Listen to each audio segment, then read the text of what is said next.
हम सब जानते हैं कि कैपेसिटर एसी को तो गुजरने देता है, लेकिन डीसी को रोकता है। आइए इसके पीछे का कारण समझते हैं। जब हम किसी कैपेसिटर को डीसी पावर सप्लाई से जोड़ते हैं, तो वो चार्ज होना शुरू हो जाता है, जिससे सर्किट में करंट फ्लो होता है।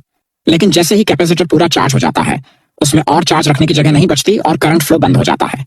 जब हम इस चार्ज कैपेसिटर को किसी लोड से जोड़ते हैं, तो ये डिस्चार्ज होने लगता है, जिससे फिर से करंट फ्लो होता है। तो हम ये कह सकते हैं कि सर्किट में करंट तभी चलता है जब कैपेसिटर चार्ज हो रहा हो या डिस्चार्ज हो रहा हो। डिस्चार्जिंग के कारण ही एक कैपेसिटर डीसी को ब्लॉक करता है।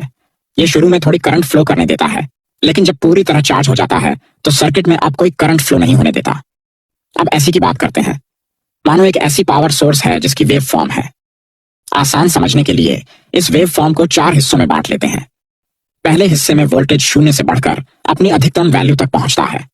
इस दौरान कैपेसिटर भी 0 से लेकर अपनी अधिकतम चार्ज तक पहुंचता है। दूसरे हिस्से में वोल्टेज अपनी मैक्सिमम वैल्यू से गिरना शुरू कर देता है। किसी निश्चित न्यूनतम मान पर कैपेसिटर में जमा चार्ज निकलने लगते हैं, जिससे वो लगातार चार्जिंग और डिस्चार्जिंग करता रहता है। तीसरे हिस्से में कैपेसिटर फिर से 0 से लेकर अपनी अधिकतम वैल्यू तक चार्ज होता है, लेकिन इस बार उल्टी दिशा में। एक बार फिर जमा चार्ज निकल जाते हैं। ऐसी पावर सप्लाई में कैपेसिटर लगातार चार्ज होता और डिस्चार्ज होता रहता है, जिससे चार्ज का लगातार ऑसिलेशन होता है। ये ऑसिलेशन करंट फ्लो बनाता है। तो ऐसी पावर सप्लाई के साथ कैपेसिटर की प्लेट्स के बीच चार्ज लगातार ऑसिलेट करता रहता है, लगातार चालू बिजली की तरह।